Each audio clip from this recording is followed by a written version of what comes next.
대통령이 후진타오 중국 주석과 정상회담을 갖고 두 나라 관계를 전략적 동반자 관계로 격상시킨다고 선언했습니다. 한중 FTA 추진도 적극 검토하기로 했습니다. 정부는 촛불 집회 단순 참가자라도 해산 명령에 불응하면 현행범으로 체포하기로 하고 주최자 10명에게 경찰 출석을 요구했습니다. 촛불 집회는 오늘도 계속되고 있습니다. 태국의 파동과 교육부의 예산 선심 지원으로 내각 쇄신 요구가 커지고 있습니다. 차기 여당 대표로 유력한 박희태 의원이 개각 때 정치인 4-5명이 입각해야 한다고 밝혔습니다. 대중교통을 이용하거나 LPG 차량으로 바꾸는 시민이 늘고 있습니다. 화물차는 기름을 아끼려고 기어를 푼 채 위험한 운행을 감행합니다. 집중 취재했습니다. 원달러 환율이 당국의 개입으로 2달 만에 최대 하락폭을 보이며 1,030원대로 떨어졌습니다. 정부의 고환율 정책에 수정될지 주목됩니다. 6억 원 이상 아파트에 적용되는 대출 규제를 피하기 위해 분양가를 쪼개는 방식의 아파트 분양에 대해 당국이 시정 조치를 내렸습니다. 오늘 밤과 내일 천둥 번개가 치면서 전국에 최고 120mm의 비가 내리겠습니다. 비가 그치면 황사가 찾아올 것으로 전망됐습니다.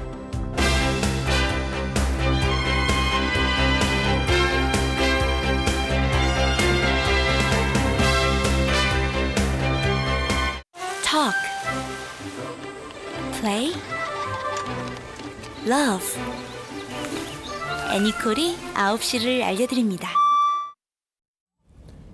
여러분 안녕하십니까? 중국을 방문한 이명박 대통령은 후진타오 국가주석과 정상회담을 했습니다. 양 정상은 전략적 협력 동반자 관계를 선언했습니다. 먼저 박범수 기자가 보도합니다. 이명박 대통령 내외는 오늘 오후 중국 베이징에 도착해 3박 4일간의 국빈 방문 일정을 시작했습니다. 이 대통령은 중국의 지진 피해를 감안해 손을 흔들지 않고 비행기 트랩을 내려왔습니다.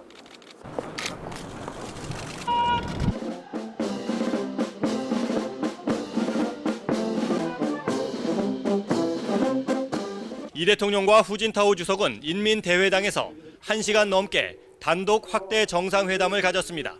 공동 기자회견에서 두 정상은 지금까지의 관계 발전을 훨씬 뛰어넘는 새로운 협력의 시대를 열어가기로 했습니다.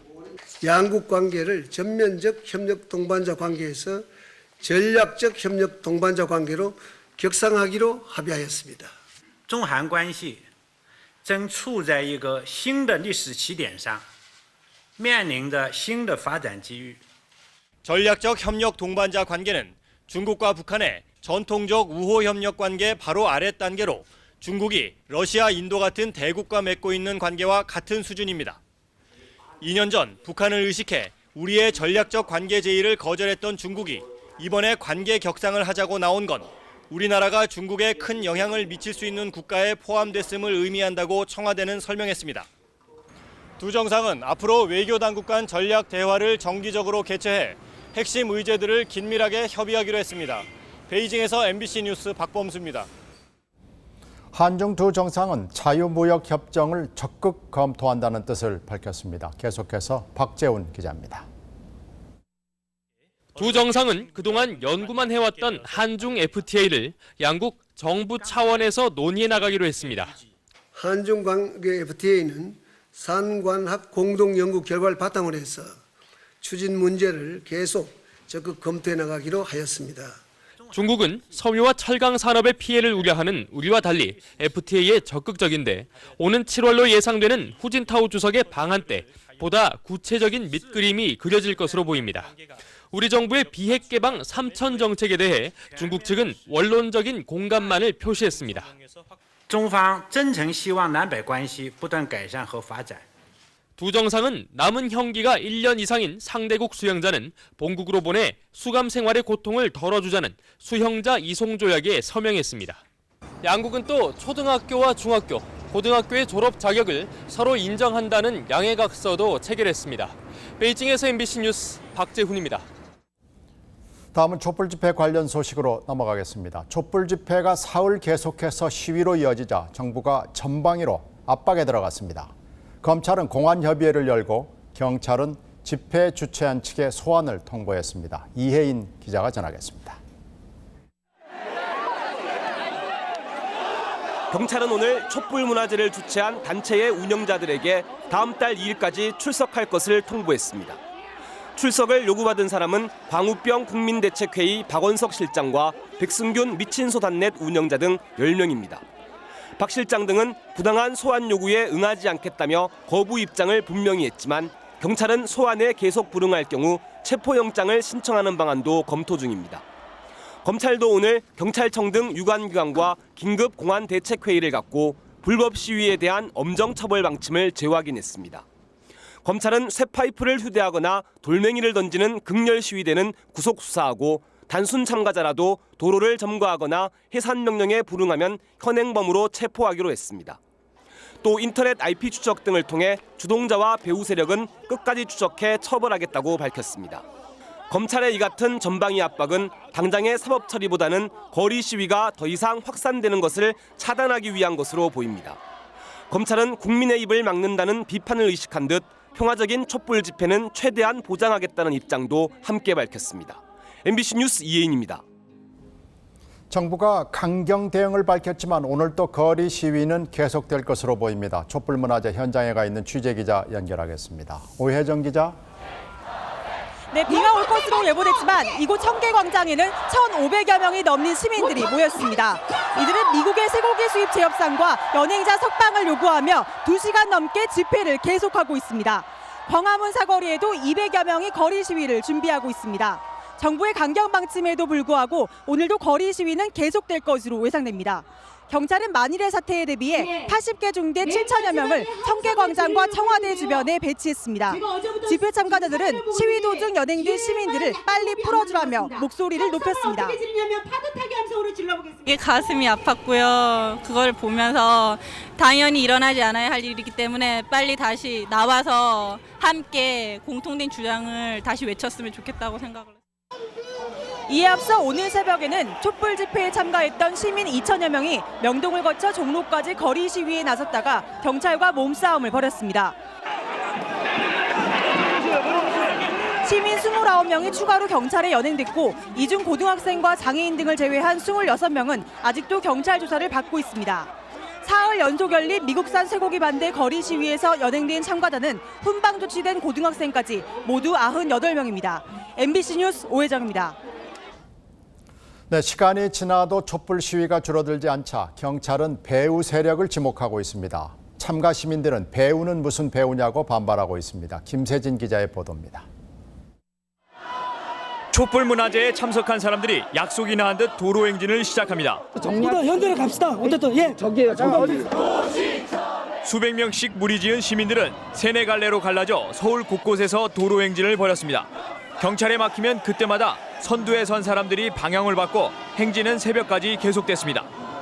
딱히 무슨 누가 정해서 어디로 가자 이런 게 아니라요. 그냥 같이 가는 무리들 중에 다른 저희의 일행이 어디로 가고 있다가 어디로 방향을 옮겼다 그러나 경찰은 시위에 배후 세력이 있을 거로 보고 있습니다. 행진 방향이 예전에 시위대들이 많이 다니던 길이며 자전거를 타고 앞서서 이끌었던 사람들이 있었다는 겁니다. 또 인터넷에 행진 요령과 방향 등이 올라오는 것이 사전에 계획된 거라는 겁니다. 그래도 일반 시민을 가장해가지고 일식이 있기 때문에 또 그거를 생각하기는 또. 집회 참가 단체들은 터무니없다고 반박합니다. 경찰이 그렇게 배후와 선동을 얘기하는 것 자체가 과거 560 시절에 그런 공안경찰의 논리와 다를 바 없는 그런 어떤 공작적이고 음모적인 행태라고 저희는 생각합니다. 특히 경찰이 증거도 없이 배후설을 흘리는 것은 평화 집회를 불법으로 몰아가려는 의도라고 비난했습니다. MBC 뉴스 김세진입니다. 이번 사태를 살펴보면 촛불 집회와 인터넷이 상승작용을 하고 있습니다. 중계와 토론을 하면서 참여를 높이기도 하고 유언비어의 통로로 쓰이는 역기능도 함께 드러나고 있습니다. 유충환 기자가 인터넷에서 일어나는 일을 살펴보겠습니다. 한 인터넷 동영상 사이트입니다. 광화문의 촛불 집회 상황을 한 네티즌이 실시간으로 직접 생중계하고 있습니다. 드디어 지금 진압이 시작되고 있습니다. 예, 박대부로 나오고 있습니다. 진압하고 있습니다. 본인이 직접 리포터로 출연해 네티즌들과 전화 연결을 하며 전국 상황을 중계하기도 합니다. 자, 지금 시간 7시 57분 지나고 있습니다. 자, 계속해서 다시 서울 집회 현장 소식 전해드리겠습니다. 거리 시위 참가자의 상당수는 인터넷 중계를 보고 모여든 사람들입니다. 인터넷에서 생중계를 보고 너무나 많은 분들이 이렇게 고생을 하면서 이제 지키고 있는데 참 많이 화가 났거든요, 솔직히. 이들은 거의 매일 인터넷 토론 광장에 모여 적극적으로 의견을 나타내고 행동에 나설 것을 촉구하기도 합니다. 집회 참여 경험담이 수없이 올라오고 수백 개씩의 댓글이 달립니다. 촛불 집회만을 위한 별도의 사이트도 개설됐습니다. 신촌에서 경찰의 이제 진학 과정을 겪으신 분들이 이제 다녀오신 다음에 이제 경험은 후기 형식으로 남겨주셨어요. 그래가지고 이제 그걸 보고 이제는 냉정을 되찾을 때라는 등의 주장도 간혹 나오지만 이런 의견은 어김없이 격렬한 논쟁을 불러일으킵니다. 온갖 정보가 공유되다 보니 백골단이 투입됐다는 등의 유언비어가 나돌기도 합니다. 촛불 문화제와 거리 시위는 밤사이 대부분 끝나지만 인터넷에서는 끝나질 않습니다. MBC 뉴스 유충환입니다. 정부 정책을 비판하는 양심 선언이 잇따르고 있습니다. 얼마 전 대운하에 이어 이번에는 쇠고기 협상에 대해 농림부 노조위원장이 인터넷에 졸속, 굴욕적 협상이라는 글을 올려 파장이 일고 있습니다. 강명일 기자가 보도합니다. 어제 저녁 공무원 노조의 농식품부 지부장인 이진 씨가 노조 홈페이지에 올린 글입니다. 이 씨는 먼저 이번 쇠고기 협상을 졸속적이고 굴욕적인 협상이라고 규정했습니다. 특히 양국 간의 이견이 컸던 상황에서 무능하고 무소신한 장관과 대표가 하룻밤 사이에 미국 측 요구를 전격 수용한 것이 아닌가 하는 의구심을 제기했습니다. 장관의 능력에 대해서도 OIE의 위험 통제 등급이 어떻게 결정되는지 장관이 알기나 하는지 의심스럽다고 꼬집었습니다. 또 이 씨는 국민의 목소리를 겸허히 받아들여 고 씨를 무기한 연기하고 재협상에 나서라고 촉구했습니다. 이 씨는 입장 발표를 자제해달라는 기관 측의 부탁을 받았지만 집회 참가자 연행 소식에 글을 올리겠다는 결심을 굳혔다고 적었습니다.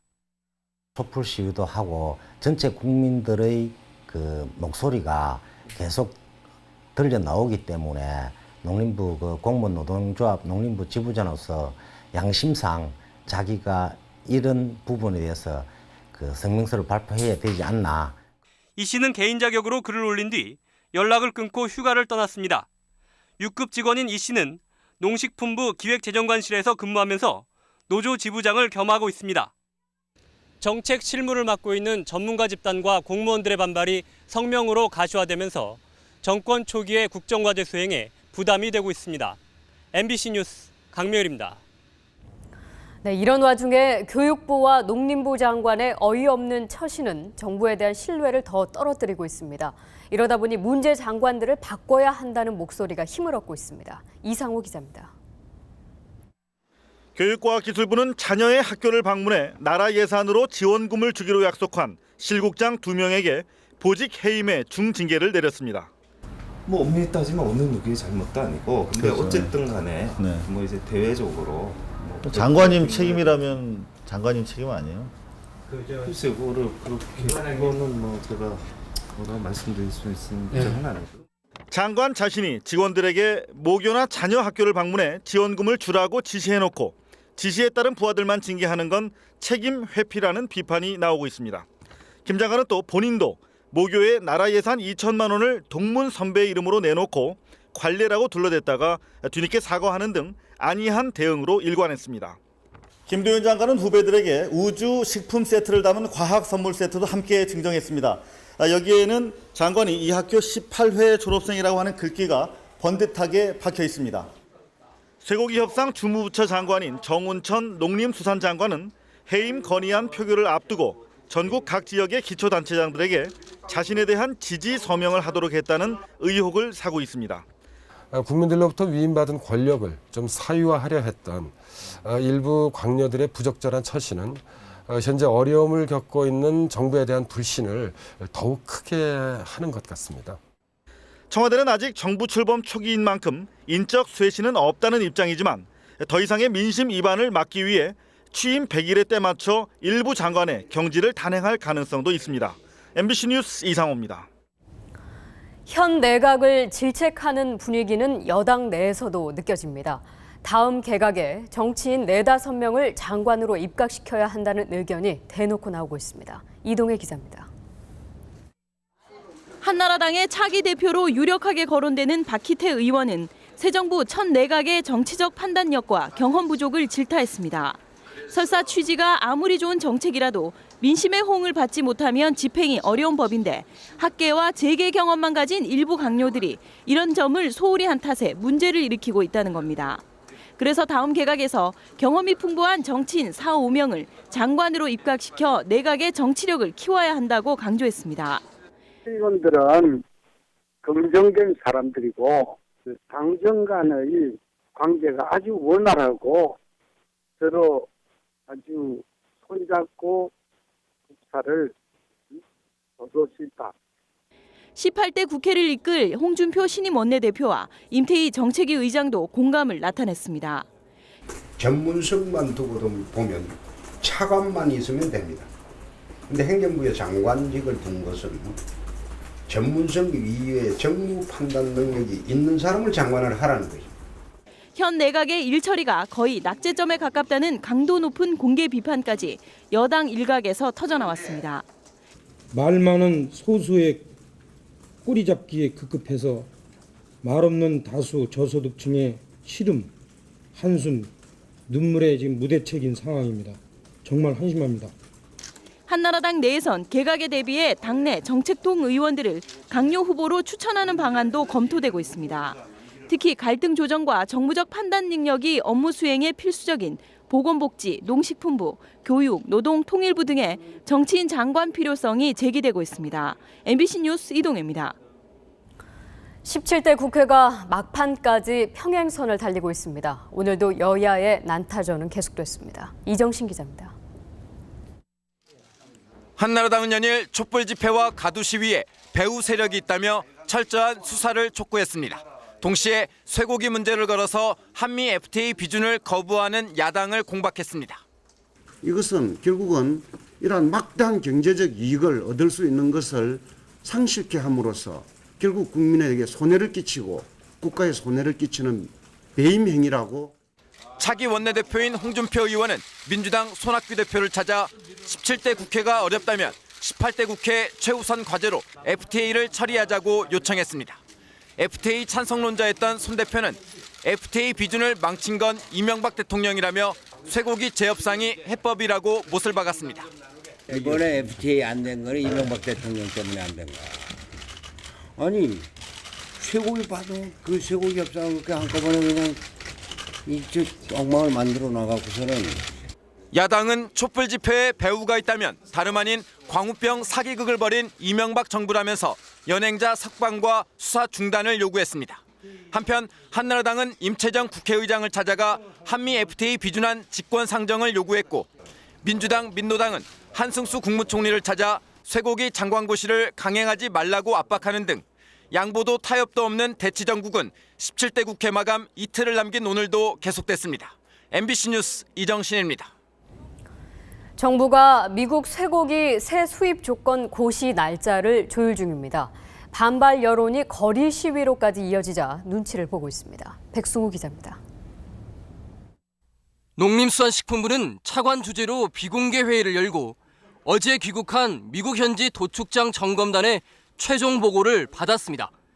미국 전역에 흩어져 있는 도축장 31곳을 불과 열흘여 동안 도는 일정이라 부실 점검 우려가 있었지만 도축장 운영에는 아무런 문제가 없다고 평가했습니다.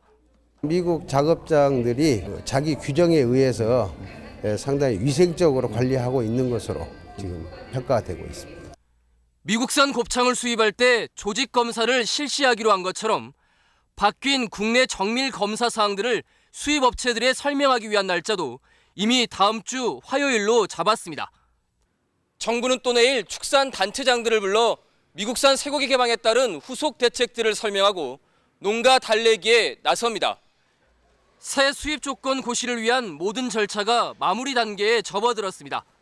정부는 고시 날짜 결정에 앞서 거리 시위로까지 이어진 반발 여론의 움직임을 지켜보고 있습니다. 우리 국민들의 눈높이에 맞춰서 식품의 안전성을 최대한 정책으로 반영하는 그런 노력들이 함께 모아져야 또 어떻게 마음을 풀어드릴 수 있지 않을까. 정부는 하지만 새 수입 조건 고시 발표가 이번 주 안을 넘기지는 않을 것이라며 반발이 있더라도 강행할 뜻을 분명히 밝혔습니다.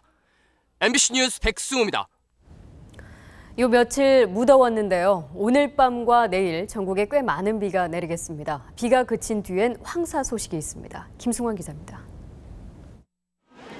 오늘 낮 전북 정읍이 33.7도로 올 들어 최고 기온을 기록하는 등 전국이 한여름 날씨였습니다. 그러나 오늘 밤 서울 경기 지방부터 비가 오기 시작해 내일은 전국적으로 많은 비가 내리면서 더위는 한풀 꺾이겠습니다. 예상 강우량은 제주도와 남해안 지방이 60에서 120mm, 남부와 충청, 강원 영동 지방은 30에서 80mm 안팎입니다. 서울 경기 지방은 10에서 30mm의 비가 오겠고 비가 내리는 동안 천둥 번개가 치고 돌풍이 불겠습니다. 내일 아침 전남 남해안 지방을 시작으로 호우특보가 내려지기 시작해서 오후에는 경상남도와 제주도 지방까지 확대될 것으로 보입니다. 이번 비는 중부지방은 내일 오전에, 남부지방은 오후 늦게나 밤부터 차차 그치겠습니다. 비구름의 뒤를 따라서는 황사가 접근하고 있습니다. 오늘 오후 내몽골과 중국 북부 지역은 세제곱미터당 6,000 마이크로그램의 심한 흙먼지가 관측됐으며 내일 북한 지방을 주로 통과할 것으로 보입니다. 이 중 일부가 남쪽으로 내려와 내일 오전 서해 5도, 오후에는 중부지방까지 영향을 줄 것으로 전망됩니다. 기상청은 황사 이동 경로가 매우 유동적이어서 바람 방향에 따라 강한 황사가 발생할 수도 있다며 앞으로 기상 정보에 유의해 줄 것을 당부했습니다. MBC 뉴스 김승환입니다.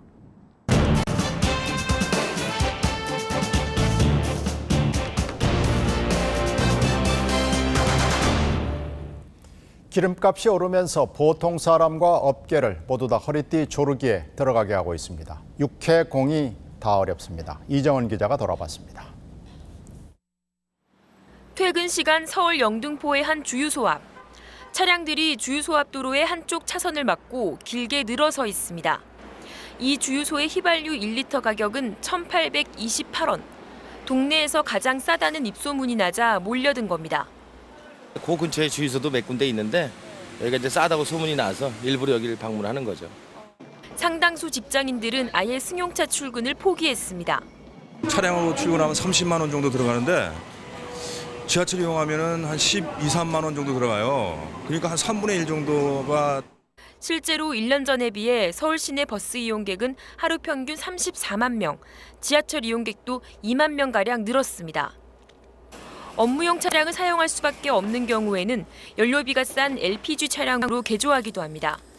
매연을 줄이기 위한 대책으로 정부가 보조금을 지급하기 때문에 10만 원 남짓이면 경유차를 LPG 차량으로 바꿀 수 있습니다. 10,000원, 2만 원씩밖에 못 넣었어요. 너무 비싸가지고. 근데 이제 이번에 LPG로 교체를 하는 바람에 좀 나아지겠죠. 많이 절감도 되고. 2달 전만 해도 이 정비업소에서 개조하던 차량이 하루 평균 4~5대 꼴이었는데 경유값이 폭등하면서 요즘은 하루 10대를 훌쩍 넘기고 있습니다. 운송업계는 직격탄을 맞았습니다. 경기도 평택항 근처 화물터미널. 한창 바빠야 할 오후 시간인데도 화물차들이 대부분 서 있습니다. 화물 운송료는 제자리인데 1년 전 1리터에 1,240원 하던 경유값이 최근 1,800원대로 600원이나 올랐기 때문입니다. 장거리를 가나 단거리를 가나 도저히 맞는 게 없지 않습니까? 어지간하면 차들을 이라고 세워놓고 일을 안 하고 있겠습니까? 심지어 기름 한 방울 아껴보려고 내리막길에서 기어를 풀고 운전하기도 합니다. 그러니까 훌이라고 하는데 그거를 중립 놓고 가는 거를 다 그렇게 해요. 그럼 위험하시잖아요. 위험해도 근데 그나마 그렇게 해야지 기름 그나마 조금이라도 더 남아요. 항공업계도 비상이 걸렸습니다. 항공료 가격이 1년 만에 150%나 오르자 대한항공은 국제선 12개 노선의 운항 편수를 줄이고 일부 노선은 아예 운항을 잠정 중단하기로 했습니다. 현재 기름값이 워낙 올라서 인천 LA 노선 같은 경우 평균 270명에서 80명 정도가 탑승하시는데 그중에서 한 220명에서 30명 수준의 요금은 모두 기름값으로 소진됩니다. 고유가 충격은 바다에도 예외 없이 미쳤습니다. 힘들여 고기를 잡아봐야 기름값도 건지기 어렵자 조업을 포기하는 어민들이 늘어나고 있습니다. 26통 중에 16통이 나가고 10통이 못 나갔습니다. 참 역사적으로 처음 있는 일입니다. 치솟는 기름값의 여파로 땅과 하늘, 바다에서의 생활이 옥죄이고 있습니다. MBC 뉴스 이정은입니다.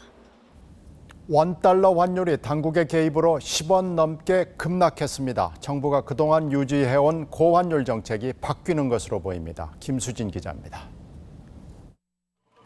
오늘 외환시장의 가장 큰 변수는 정부였습니다.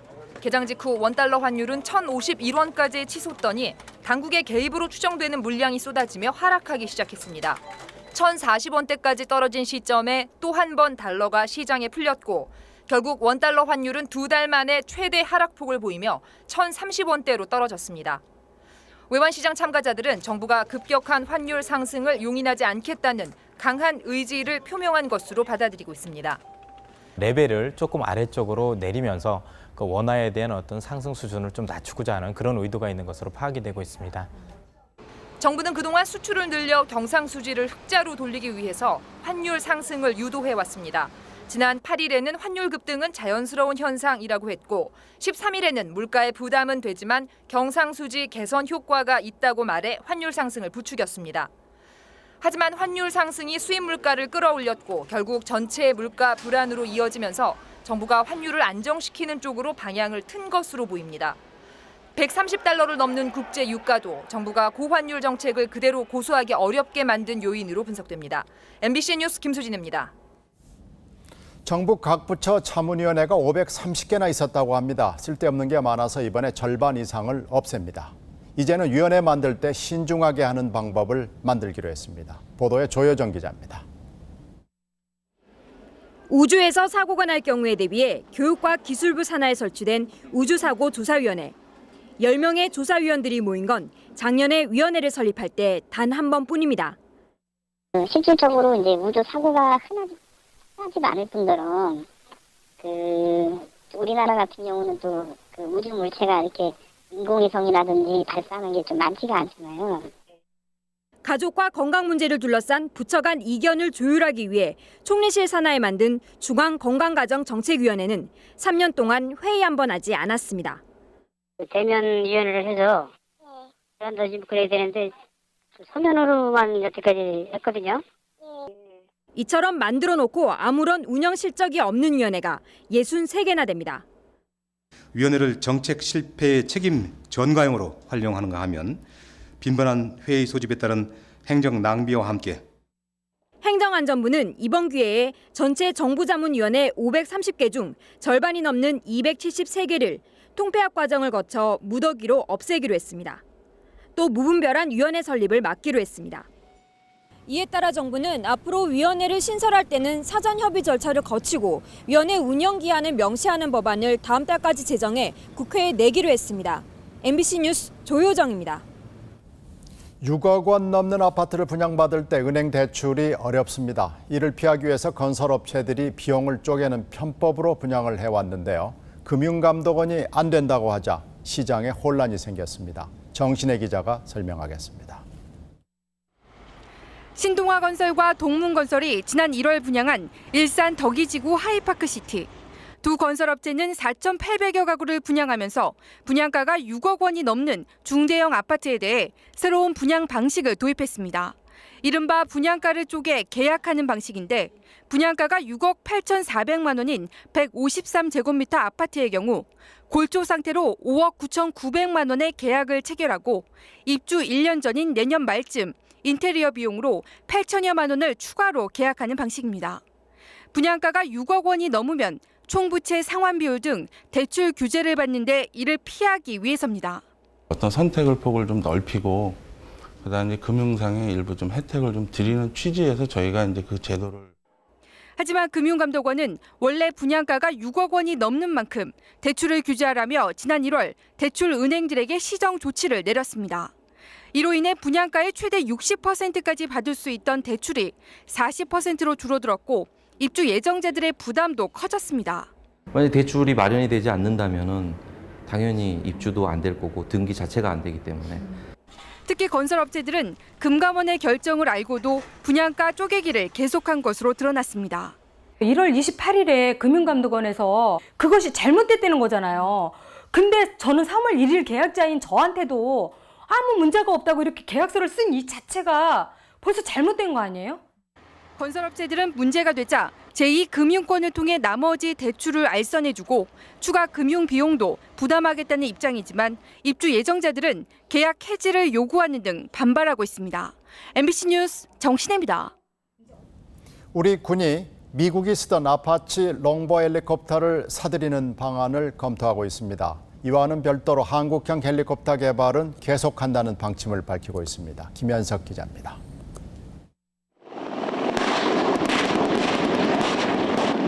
최강의 공격 헬기로 평가받는 아파치 롱보는 주한미군의 핵심 전력으로 2개 대대 48대가 한국에 배치돼 있습니다. 장착된 헬파이어 미사일은 유사시 적의 전차 부대를 일선에서 제압할 수 있습니다. 미국은 최근 중고 아파치 헬기를 한국에 판매할 수 있다는 의사를 전달했습니다. 중고 아파치 헬기 500대 가운데 최신 연식 36대의 성능을 개선해 팔겠다는 것인데 값은 신형 가격의 절반 정도인 1조 원 안팎입니다. 국방부는 일단 긍정적으로 구매를 검토하고 있다고 밝혔습니다.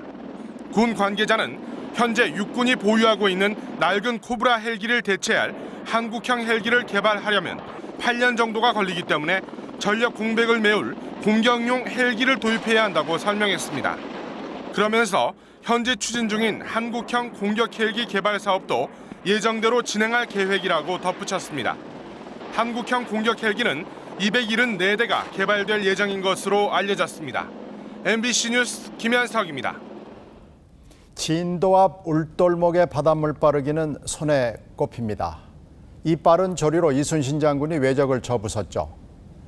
오늘에는 조력발전소 장비 설치에 성공했습니다. 김영국 기자가 현장 소개하겠습니다.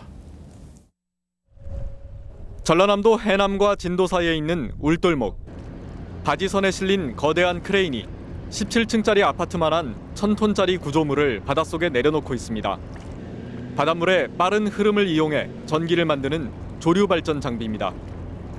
워낙 큰 장비고 물 흐름이 빨라서 작년과 재작년 2번의 실패 끝에 성공했습니다. 지난번 실패를 거울 삼아가지고 2배, 3배 안전 조치를 해서 여러 가지 준비를 많이 했습니다. 울돌목은 바닷물의 흐름이 초당 5, 6m로 빠르기로는 3개에서 5손가락 안에 꼽히는 곳입니다. 400여 년 전 이순신 장군도 여기서 강한 조류를 이용해 적함 130여 척을 괴멸시켰습니다. 이 구조물에 터빈과 발전기를 설치하면 연말쯤에는 시험 발전이 가능합니다. 시험 발전 설비로 생산할 수 있는 양은 연간 한 2,400메가와트 정도 생산하게 되겠고요. 한 400가구 정도가 사용할 수 있는 양으로 이렇게 보시면 되겠습니다. 조류 발전은 아직 상용화에 성공한 나라가 없는 신기술입니다. 우리나라 연안에 묻혀 있을 것으로 추정되는 해양 에너지는 1,400만 킬로와트. 그 개발에 이제 첫걸음을 뗐습니다. MBC 뉴스 김현국입니다. 재미교포 사업가 조풍원 씨의 대우그룹 구명 로비 의혹을 수사 중인 검찰이 김우중 전 회장 가족의 집과 회사를 압수수색했습니다. 김 전 회장의 은닉 재산을 찾겠다는 건데 다른 뜻도 있어 보입니다. 김재영 기자입니다. 대검찰청 중앙수사부는 김우중 전 회장의 부인 정희자 씨가 대주주로 있는 베스트리드 리미티드의 본사를 전격 압수수색했습니다. 대우개발의 후신인 이 회사는 지난 1998년 대우그룹 해체 당시 김 전 회장이 가족 명의로 재산을 은닉했다는 의혹을 받아온 곳입니다. 검찰은 또 김우중 씨의 아들인 김선엽 씨의 집과 김 씨가 대표로 있는 경기도 포천의 아도니스 골프장도 압수수색했습니다. 검찰은 베스트리드 리미티드 본사 등 3곳에 대한 압수수색에서 컴퓨터 하드디스크와 회계장부 등 30박스 분량의 자료를 압수해 분석하고 있습니다. 검찰 관계자는 압수수색에 대해 대우그룹 구명로비 의혹과 관련해 연결고리를 찾는 차원이라고 설명했습니다. 검찰은 김 전 회장을 조만간 소환해 자신의 재산을 재미교포 사업가 조풍원 씨를 통해 빼돌렸는지와 가족 명의로 재산을 은닉했는지를 조사할 방침인 것으로 전해졌습니다.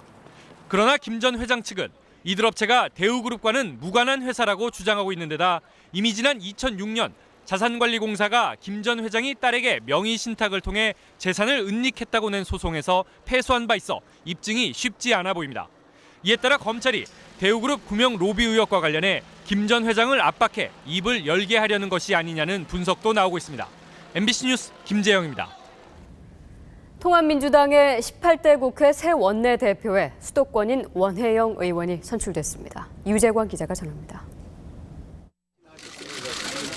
1차 투표에선 불과 3표 차로 과반에 미달했던 원혜영 의원은 2차 투표에선 2위 이강래 의원을 49대 31, 18표 차로 여유 있게 따돌렸습니다. 1차 투표에서 3위를 차지한 홍재영 의원 지지표가 이 의원 대신 원 의원에게 쏠리면서 주류와 수도권 의원의 지지를 받은 원 의원의 낙승으로 연결됐다는 분석입니다.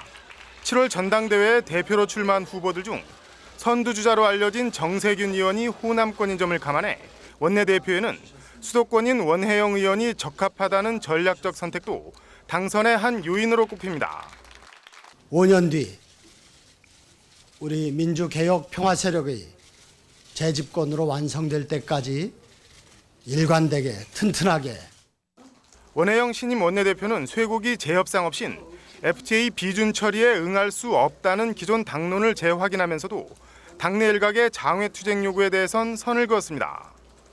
국회를 기반으로 한 정당으로서의 역할이 주 역할이지 다른 역할은 또 다른 단체들이나 다른 분들이 맡고 있기 때문에.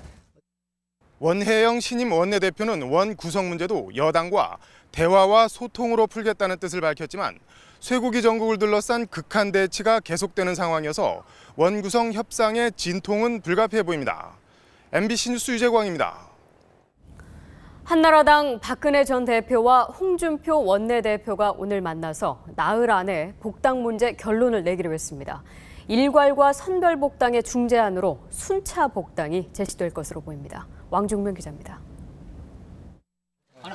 박근혜 전 대표의 국회 사무실에서 40분 정도 회동을 마치고 나온 두 사람은 이달 안에 복당 문제의 큰 매듭을 풀어야 한다는데 인식을 같이 했다고 회동 내용을 설명했습니다.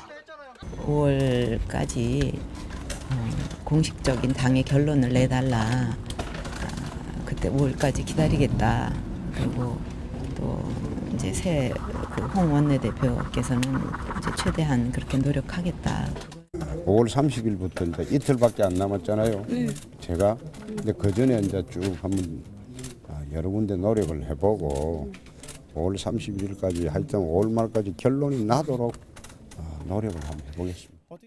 박 전 대표는 오늘 회동에서 고유가 등으로 어려운 환경에 처해 있는데 당내 문제로 국민들에게 어수선하게 비치는 일이 안타깝다며 복당 문제의 조속한 해결 필요성을 거듭 강조한 걸로 전해졌습니다. 박 전 대표의 조건 없는 일괄 복당론과 주류 측의 선별 복당론이 오늘 회동으로 절충점을 찾게 될지 주목됩니다. 홍준표 신임 원내대표는 한나라당 당적을 보유했던 인사를 일단 먼저 복당시킨 뒤에 개인별 사정을 감안해 순차적으로 복귀 시점을 조정한다는 중재안을 준비 중인 걸로 알려져 박 전 대표 측의 반응이 주목됩니다. MBC 뉴스 왕준명입니다. 정규직과 비정규직의 임금 차이, 노조가 있는 기업일수록 또 대기업일수록 큰 것으로 나타났습니다. 전재우 기자가 전합니다. GM대우 부평 공장입니다. 비정규직과 정규직이 같은 생산 라인에서 비슷한 일을 하지만 받는 돈은 차이가 많습니다.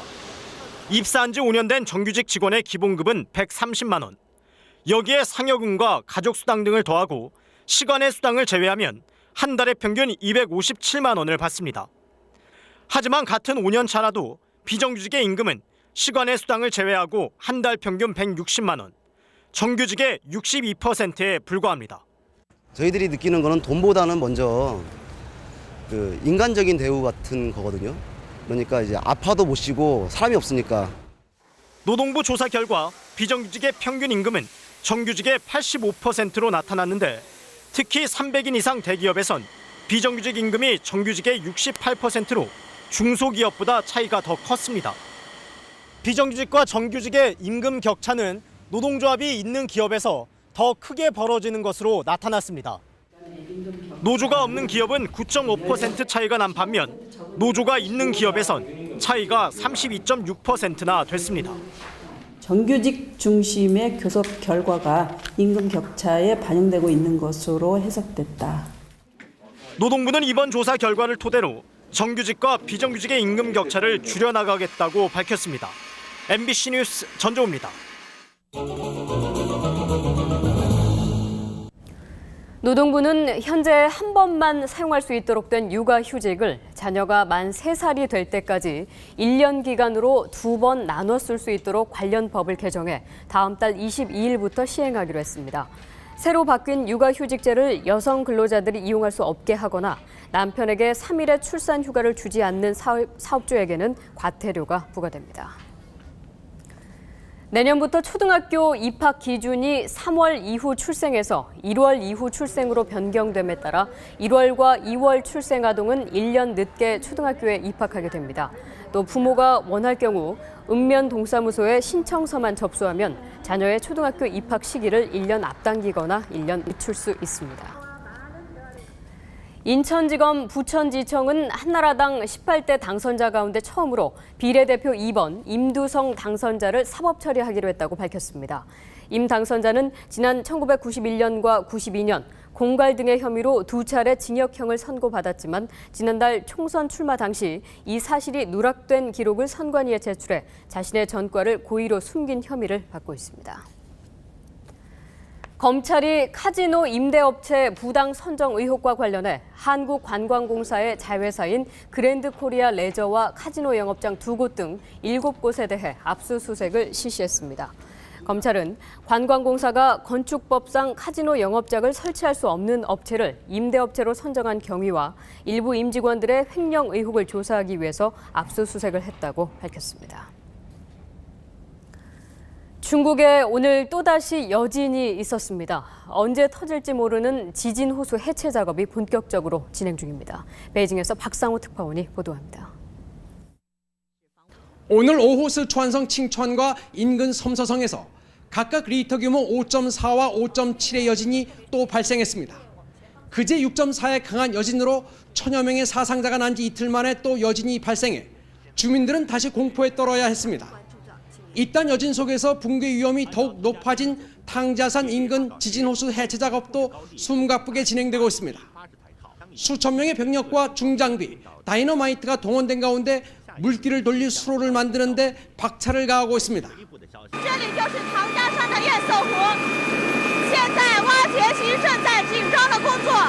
중국 당국은 폭우가 쏟아지기 전에 길이 200m, 폭 5m의 물줄기를 내 제방 붕괴를 막을 예정이며 필요할 경우 공군 폭격기까지 동원한다는 계획입니다.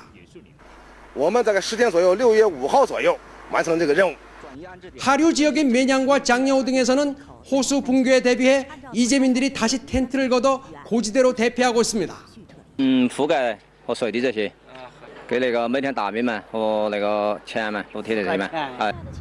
중국 당국은 오늘 자정까지 일단 8만 명을 대피시키고 사태 추이에 따라 최악의 경우 인구 130만의 매냥시 전체를 비운다는 계획도 세워놓고 있습니다. 베이징에서 MBC 뉴스 박사호입니다.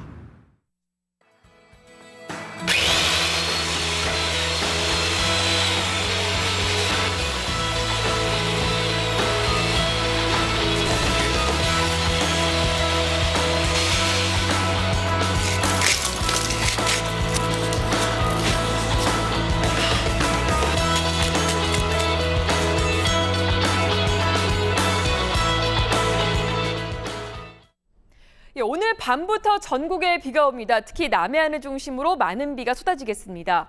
호우 예비특보가 내려져 있는 제주와 전남 해안, 경남 지방은 60에서 최고 120mm, 그 밖에 남부 지방은 30에서 80mm의 비가 예상됩니다.